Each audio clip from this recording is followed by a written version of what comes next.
The Kurdish forces have made it very clear that they will do everything they can to defend themselves.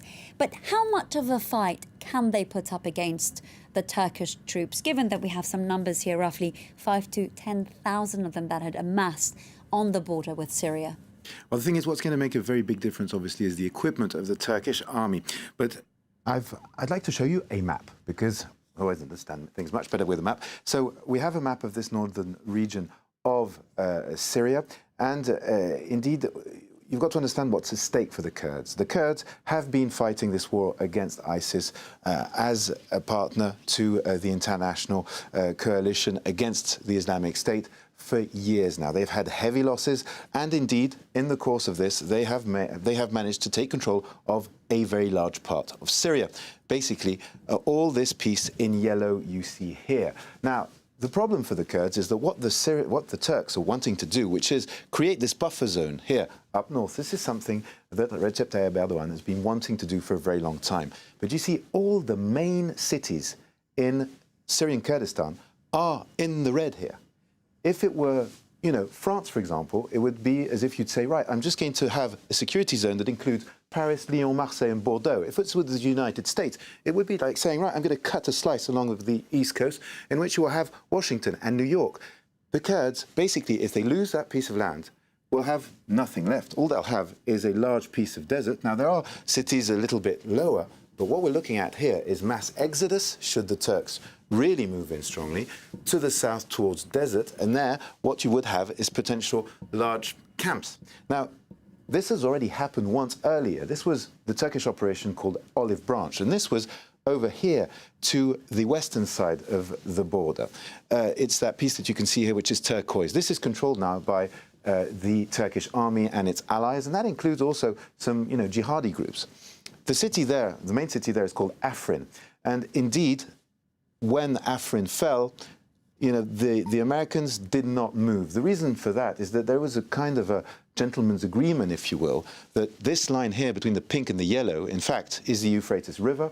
And basically the idea was that the Kurds, and backed by the US, controlled everything northeast of the Euphrates River, and basically the regime controlled what was on the other side, the regime, the Russians, and the Iranians. So indeed, Turkey managed to take this part. But here, it's a different game. But by moving out, indeed, the US are leaving the Kurds, they're hanging them out to dry. And for having seen the Kurds fight, they're very good, they're very brave on the ground, but they do not have equipment. For example, they retook Raqqa. I went for France 24 to the Battle of Raqqa. They were using homemade armoured vehicles. Now, they had a few armoured vehicles that were given by the US, but they were relying heavily on airstrikes, all the air power from the US, drone strikes, helicopters, special forces, US, French, British, etc. They were relying on all that to manage to make advances against the Islamic State group. And you can't compare the Islamic State group's military tactics with Turkey. Turkey is a modern, fully fledged army. So it's impossible for them to resist. Let's face it, that's a fact. James, speaking of the Islamic State group, we've just had news come in from Germany saying that they fear that this offensive by Turkey could essentially provoke or give space to the Islamic State group to reemerge again. We know that they made immense territorial losses. They were defeated. Is that possible? Well, I'm afraid it is. It is very much, There's a power vacuum, certainly. It is what's going to happen. As I told you, this piece of territory here is, existential to Syrian Kurdistan. So what the Kurds are going to do is that they are also controlling, in this map, all this southern part, right?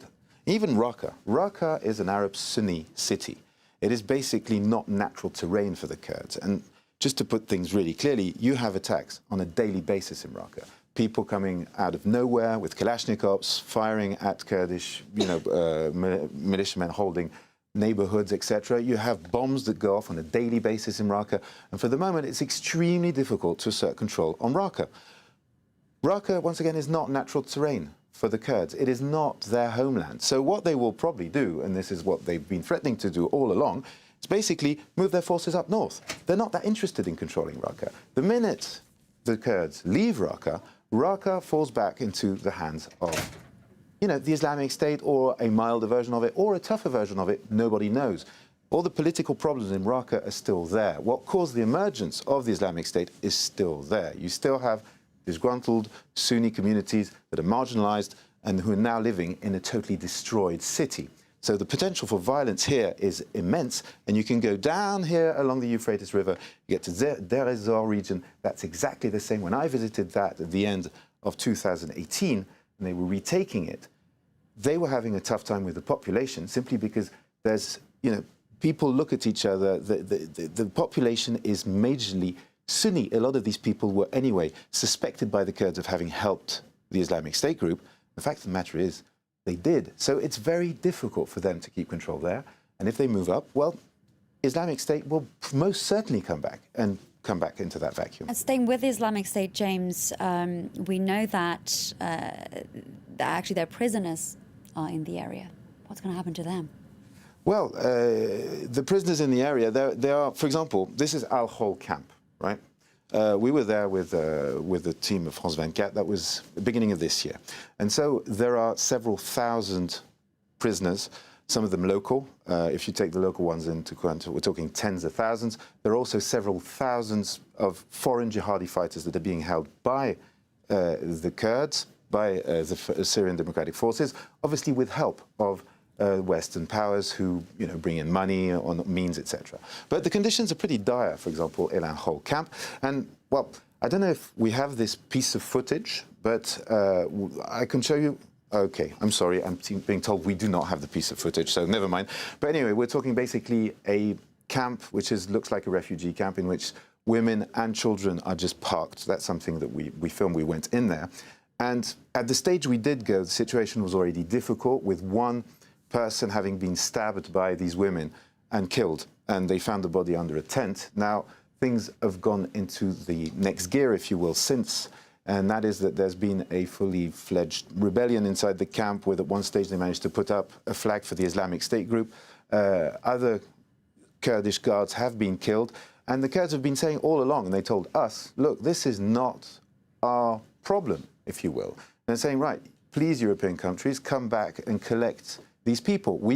It's not our job to take care of them. They've come, they destroyed our country, and now we're supposed to keep them, endlessly for you.